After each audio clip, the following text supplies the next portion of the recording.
On the field, it's been a good year for the Ontario PC Party. Doug Ford led it to an election win in June, just the third victory by the party in the last 37 years. But off the field, the party has been plagued by everything from nomination meeting irregularities to police investigations for fraud. Jim Karahalios was a candidate for the PC Party presidency at the convention earlier this month, and he joins us now with what he says is more evidence of more malfeasance. Jim, good of you to come in tonight. Thanks for having me. Why did you want to run for the PC Party presidency to begin with? Well, I said after what we'd seen in the last 2 years, it was time for integrity, accountability, and transparency in our party. It was no time to go backwards. I had a lot of support from members in the party to keep our party moving forward. That's why I ran. You had planned to have a meeting with Premier Ford to let him know you were running. What happened to that meeting? Premier Ford's staff decided that the meeting wasn't going to take place. I'm not sure why. But you showed up to his office? I did show up to Queen's Park to meet with Premier Ford. And what happened? Premier Ford had to go, is what I was told. So the meeting never happened? The meeting never happened. What did you interpret that to mean? I think Premier Ford's getting some bad advice from some of his staff, is how I interpreted it, and an attempt to keep me apart from discussing with the Premier on why I was running for party president. Well, on convention day, they did have a vote. And here's what your scrutineers told you was the final count. Brian Patterson, who you were running against, 663 votes. And there's you, Jim, with 607 votes for a total vote cast of 1,270. However, you were also told that there were 1,179 names registered and ultimately 1,345 votes cast. Now, that's three different numbers, and they should all be the same if things go according to Hoyle. So what's going on here? So if I told you that I was running for party president and Premier's office staff, party headquarters, the convention organizers, and most of cabinet was against me, opposing my run, and I came out with those numbers 2% short, you'd say, that's pretty good. That's an impressive result. Mm-hmm. I'm not here to talk to you about a result in an election that I was in. I'm here to talk to you about voter fraud that happened at the convention. You're sure that happened? I am convinced that voter fraud happened, and all you have to look at is the evidence on the ground and the numbers that you have in front of you. On Saturday night at convention, registration closed at 7 p.m., meaning anyone who was elected as a delegate had to show up by Saturday night, get their badge, pay their fee, and sign in. You see, you've got a badge right there. I got a badge right here. This is what happened Saturday after 7 o'clock and Sunday morning. People showed up that were not delegates. The sticky goes on the badge, and all of a sudden, Steve Paikin, you're a voter at convention. Sunday morning, the vote starts. People cycled through the voting booths. Some people would come in with a badge. They'd get it clipped to show that they voted once. My scrutineers told me they'd reappear with a new badge, same name.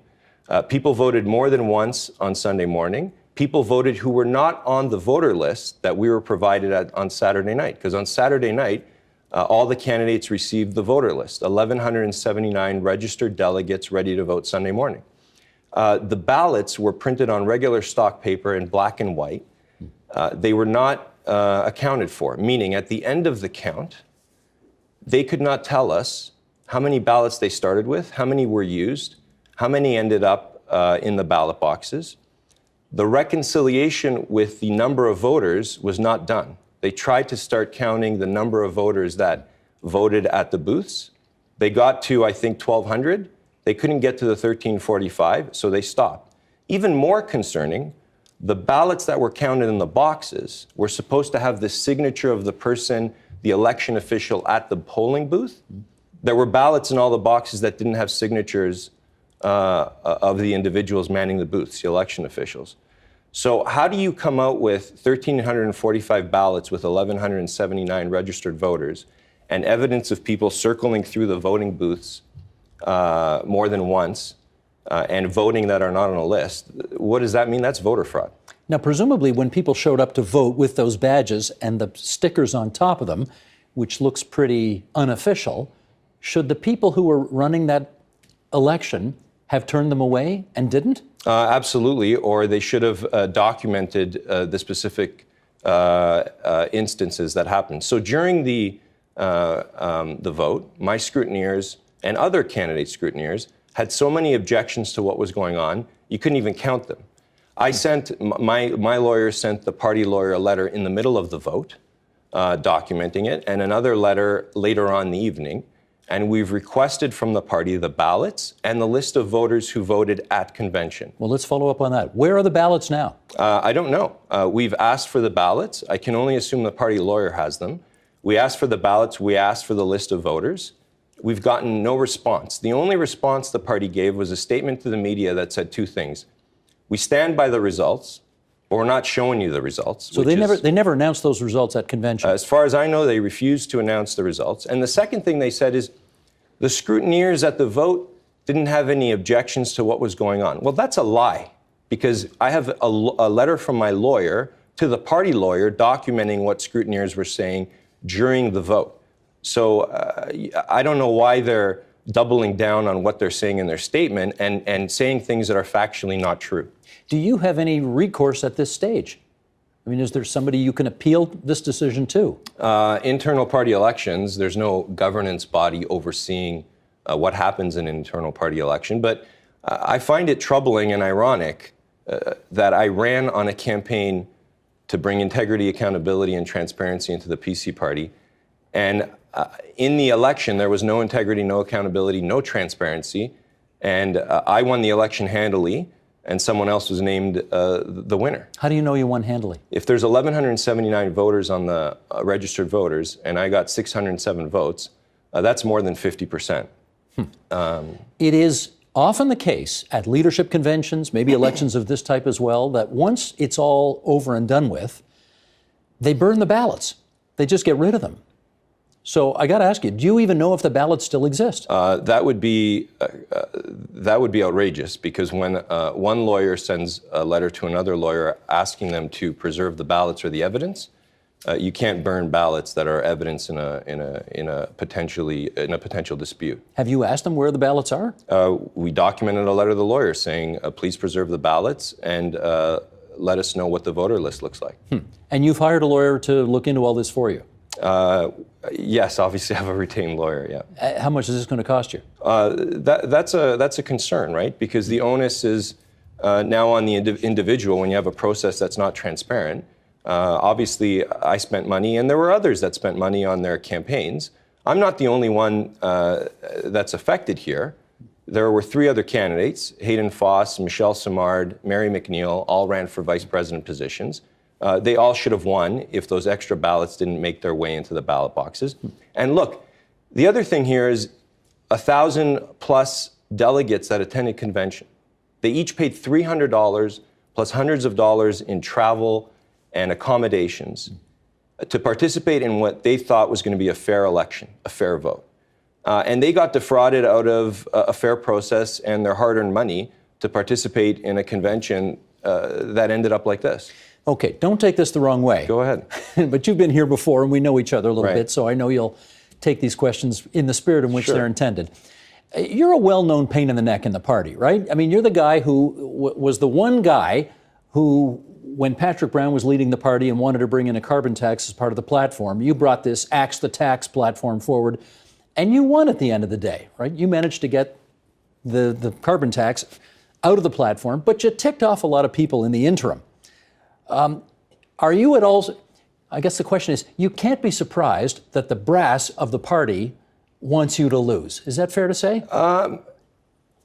You watched the leadership convention, the leadership race. Yep. The ideas that I was writing about in Axe the Carbon Tax and Take Back Our PC Party, they got 100% support. 100%. You watch this presidential campaign, my platform was adopted by my opponent. 100% support. If there's a small group of a handful of people in the PC party that refuse to watch our party be governed with integrity, accountability, transparency, and in accordance with the party constitution, it's not me who's the pain in the neck. It's them that are the pain in the neck to the party members at large that want to see the party governed in accordance with what I've been campaigning on, and they want to see what's happened in the last 2 years put behind them and our party move forward. But there's a small group that are just holding on and refuse to see things move forward and change. Before you put the sticker with my name on top of that badge said Brenda Karahalios. Belinda Karahalios. Belinda, excuse me, Belinda, who is your wife. She is. Who is the MPP for Cambridge. I wonder if at any part during any of this, she went to you and said, Jim, you're going to screw my future with this party if you keep this up. My wife has a job to do. She was elected as the PC MPP in the riding of Cambridge, and she's doing a great job. And I have a job to do. That was to represent party members and party delegates and move the conversation forward in our party to ensure that we don't go back to what we saw in the last 2 years. And unfortunately, I just ran an election where we saw the same fraudulent efforts take place again. And so she's doing a great job, and I'm doing a great job. But look, when it comes to caucus, it's not just about my wife. If you're in caucus, Steve, and you're an MPP, and nomination rules are going to be set, and you see that there's a small group at PC party headquarters or in the Premier's office that are willing to go to the lengths to rig a presidential race at a convention, don't you think they'd be concerned? If they have to go through a nomination race in the future and they don't know that that nomination race is going to be held with integrity, accountability, and transparency? Well, here's what I've heard. And I should say for the record, we reached out to Brian Patterson, who, at least for the public record anyway, won this presidency, and didn't hear back from him, so he's not, that's one reason he's not here. It's not, Brian was a contestant in the race, but we're talking about the people that ran the election. We're not talking about so Brian. here's what I'm hearing about that. What I'm hearing is, you're a well-known social conservative in the party, you represent that wing of the party, and they don't want the social, whoever they is, all the other non-social conservatives, the part of the PC party membership that wants to keep social conservatives in a box, they didn't want you to win because they don't want you to have that kind of platform to advance those kinds of issues. Now, that's what I'm hearing. Do you think laughable. that's accurate? That's Not laughable. I ran a campaign for president on following our party constitution and on democracy. That's what I ran for party president on giving every party member the right to vote. And my supporters and my campaign team were made up of people right across all the different ideological views of our party. I had supporters that supported Christine Elliott, Caroline Mulroney, and Doug Ford in the leadership. And regardless of whether you like my campaign style or whether you like the way I run campaigns, none of that justifies voter fraud. You don't like the way I campaign. You don't like that I call out 21 people on Brian Patterson's slate for being lobbyists and coming back from the prior executive. You don't like that I hold people to account. That's fine. You don't like my position on the carbon tax. That's fine. But that doesn't justify voter fraud. I had people on my campaign team for president that don't agree with me on the carbon tax, didn't agree with me on disagreeing with Patrick Brown, but they wanted to see the party governed in a fashion that's in line with the party constitution. And look, that's the new criticism of the day. The other criticism during the presidency race was I was calling for a revolution. It's not a revolution. What I was calling for was the party constitution. Okay, I get you, but and down to our last 30 seconds here. Okay. But alleging voter fraud is a tough thing to do. I mean, you're alleging an illegality here. Yes. You feel comfortable saying that? There was a cabinet minister who brought his wife in on Saturday night after registration closed and received a member observer pass. And the staffer of that cabinet minister asked, can they be a delegate? And they were handed a delegate badge even though they were not an elected delegate. And if we're talking about caucus, I'm very disappointed in individuals in our caucus like Rod Phillips, Caroline Mulroney, Christine Elliott, who've been in the PC party for their entire lives and who believe that the institution of our party is more important than being embarrassed by their preferred candidate not winning an election. And something has to be said about how elections are continually being run in our party. Because when the numbers don't add up and you have evidence, eyewitness behavior of people doing illegal things, that's just not acceptable. Okay. Needless to say, we will continue to watch this with interest, so keep us posted. Thanks, Steve. That's Jim Karahalios, a former candidate for the presidency of the PC party. The Agenda with Steve Paikin is brought to you by the Chartered Professional Accountants of Ontario, helping businesses stay on the right side of change with strategic thinking, insightful decisions, and business leadership. Are you on the right side of change? Ask an Ontario CPA.